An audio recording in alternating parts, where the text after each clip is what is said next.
परोपकार का पीयूष। गृहस्थ का जीवन महावृक्ष की भांति शोभायमान है।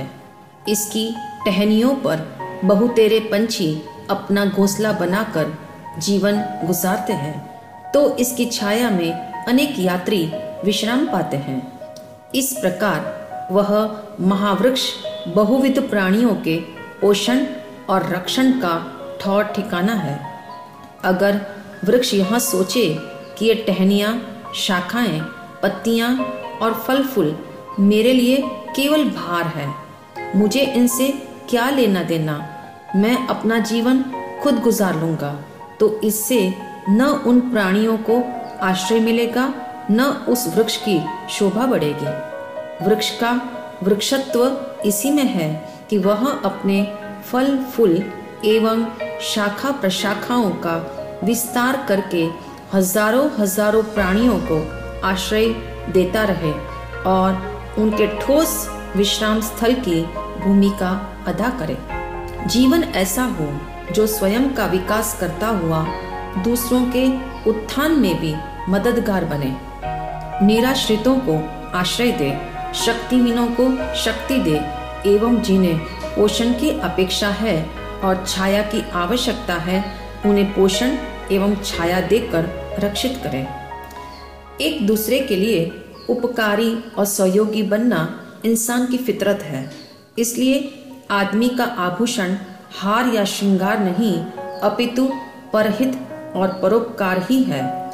जैसे बीज को जमीन न देने वाला माली नादान कहलाता है और पत्थर को आकार न देने वाला शिल्पी अबोध माना जाता है, ऐसे ही अपनी शक्तियों को परहित में नहीं लगाने वाला व्यक्ति नासमझ है।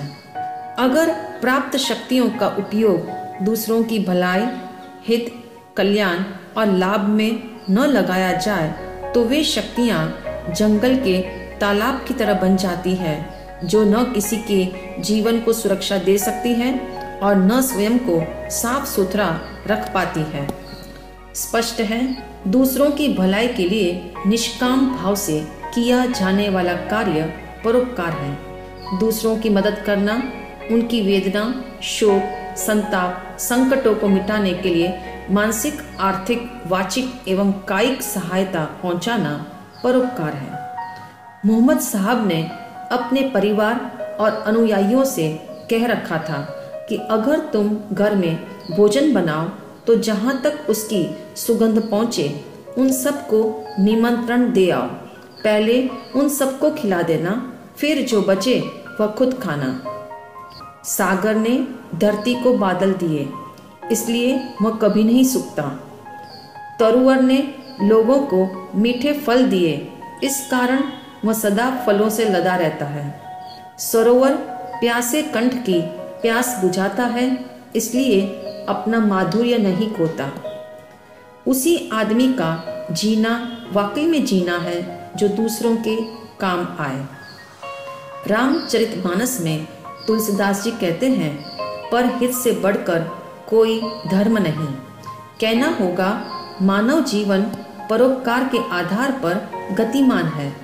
जब नदियाँ स्वयं अपना जल नहीं पीती, वृक्ष अपने फल नहीं खाते, मेघ अपने जल से उगे धान्य का सेवन नहीं करते, तो मनुष्य को भी अपनी उपलब्ध शक्तियाँ परोपकार में इन्वेस्ट करने के लिए तत्पर रहना चाहिए। एक महात्मा के पास दो युवक इस जिज्ञासा को लेकर पहुंचे कि हमें बड़ा आदमी बनना है। महात्मा ने कहा, कल ठीक 12 बजे तुम मेरे पास पहुंच जाना, तो मैं तुम दोनों को एक साथ बड़ा आदमी बनने का मंत्र बता दूंगा। दूसरे दिन महात्मा के पास पहुंचने के लिए एक युवक जब घर से चला तो उसे मार्ग में एक मजदूर ने कहा, भाई एक घास का गट्ठर मेरे सिर पर रखवा दो, आपकी बड़ी मेहरबानी होगी। मुझे शीघ्र घर पहुंचना है क्योंकि बच्चे भूख से व्याकुल होकर मेरी प्रतीक्षा कर रहे होंगे। युवक ने असमर्थता जाहिर करते हुए कहा, मैं तुम्हारी मदद अवश्य करता, किंतु अभी मेरे पास समय नहीं है क्योंकि मुझे बहुत बड़ा आदमी बनने जाना है। कुछ देर बाद एक अंधी भिखारिन राह पर खड़ी रो रही थी, क्योंकि उसके पेट में बहुत दर्द था। गर्मी से घबरा रही थी, इसलिए बोली, जरा बाबू एक गिलास पानी पिला दो, मैं आपका उपकार कभी नहीं भूलूंगी। युवक ने झुंझलाकर कहा, मैं तुम्हारी मदद हरगिज नहीं कर सकता। मुझे बड़ा आदमी बनना है और इसी के लिए मैं भागा जा रहा हूँ। इस प्रकार उसकी उपेक्षा करते हुए युवक ठीक समय पर महात्मा के आश्रम में जा पहुंचा। महात्मा ने कहा, जब तक दूसरा युवक न आ जाए तब तक मुझे प्रतीक्षा करनी होगी, क्योंकि मैंने तुम दोनों को एक साथ मंत्र बताने का वचन दिया था। कुछ समय बाद दूसरा युवक भी दौड़ता हुआ पहुंचा। उसने महात्मा के पूछने पर विलंब का कारण स्पष्ट किया। मैं भी ठीक समय पर उपस्थित हो जाता, किंतु एक मजदूर के घास का गट्ठर उठवाने में तथा एक अंधी भिखारिन को पानी पिलाने में मुझे विलंब हो गया। महात्मा ने खुश होकर कहा, बड़ा आदमी बनने का मूल मंत्र है परोपकार, यानी दूसरों के लिए मददगार बनना। यह सुनकर पहले युवक का चेहरा फीका पड़ गया। जैसे चीनी के अभाव में मिठाई बनाने वाले हलवाई का श्रम सिद्ध नहीं होता, पानी के बिना बगीचे को हरा भरा रखने में माली को कभी सफलता नहीं मिलती, संपत्ति के अभाव में संसार को व्यवस्थित चलाने में मनुष्य को कामयाबी नहीं मिल सकती, ऐसे ही परोपकार के बिना जीवन को पवित्र बनाने में सार्थकता नहीं मिल सकती। अगर मनुष्य के जीवन घट में परोपकार का पीयूष नहीं है तो उसमें और दीवार पर खींचे चित्र में क्या अंतर है? गहराई से देखा जाए तो परोपकार एक तरह से अपना ही उपकार है। जो दूसरों का मददगार बनता है वह किसी पर ऐसा नहीं करता, अपितु अपनी ही आत्मा का विकास करता है। इसलिए परोपकार सिर्फ अपने पर उपकार है, क्योंकि यह परोपकार मोक्ष की पहली सीढ़ी है। यूं भी जब दूसरों का भला किया जाता है तो अपने भीतर की अच्छाइयाँ सशक्त बनकर हम पर बरसती है। जैसे दूसरों की पीड़ा को दूर करने से अंतस में रही दया का भाव शक्तिशाली बनता है। दूसरों को असहाय अवस्था से बाहर निकाला जाए तो मैत्री का गुण पुष्ट होता है। दूसरों के दोषों को क्षमा किया जाए तो उदारता का गुण पोषित होता है। दूसरों की आवश्यकताओं की पूर्ति करने से अपने भीतर दान की भावना बलवती बनती है।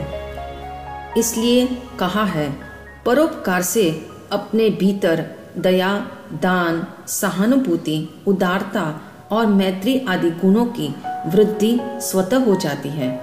दूसरों की मदद करते वक्त एक बात ख्याल में रखने योग्य है कि सहयोग देकर प्रतिफल की कामना नहीं करनी चाहिए। इसलिए कहावत बनी है, नेकी कर कुएं में डाल, अर्थात मदद करके भूल जाओ, क्योंकि उसका स्मरण मद को जगाता है।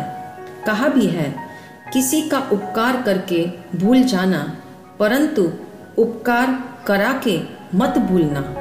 किसी को देकर भूल जाना, मगर किसी से लेकर मत भूलना।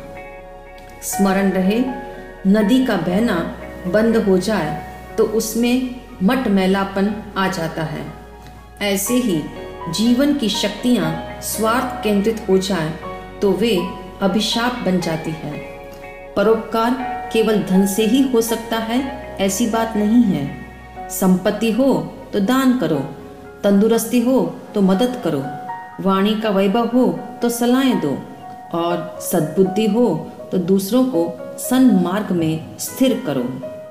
परोपकारी वृत्ति मनुष्य को पशुता के तल से ऊपर उठाकर प्रभुता के शिखर की ओर अग्रसर करती है। परोपकारी मनुष्य का सीधा संबंध सद्गुणों से होने के कारण उसकी आत्मा आनंदित होती है।